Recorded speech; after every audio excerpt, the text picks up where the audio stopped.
Welcome to Backtracking, the show where two old friends take a second listen to influential bands' catalogs, track by track. I am J. William Hall. And I'm Dan Fiden. We are taking this journey together, but not this week. We are taking the week off, J. William.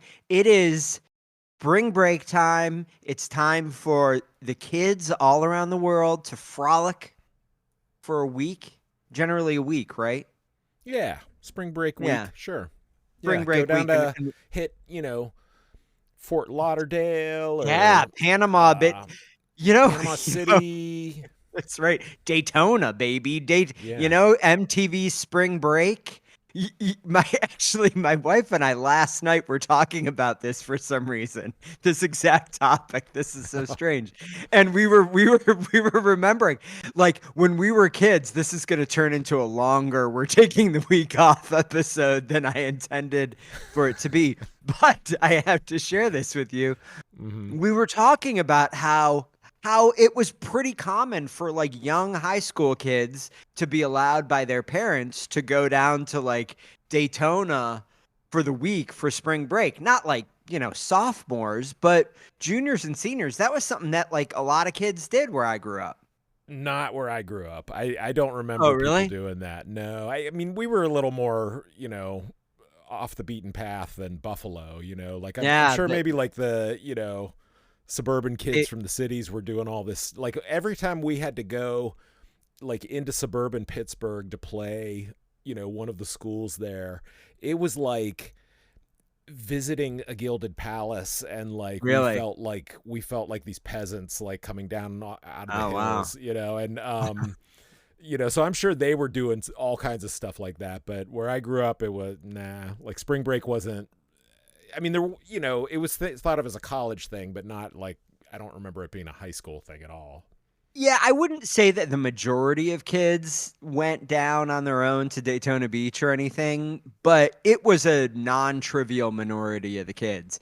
And what we were talking about specifically was how in those days, parents' primary concern about allowing their kid to do this was not that they were going to like get kidnapped or like sold into slavery or something like that. That was not the concern. The big concern was that they were going to drink too much and fall off a balcony. Do you remember there was like an epidemic of kids in these Florida high rises during spring break, like nosediving off the balcony in a drunken stupor? I mean, the media made it seem like it was an epidemic. Yeah, I'm sure it was like rampant. Yeah. Yeah. Although, I'm sure it's kids.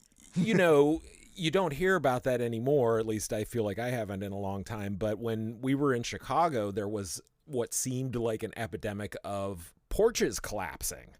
Yeah. You remember this on buildings?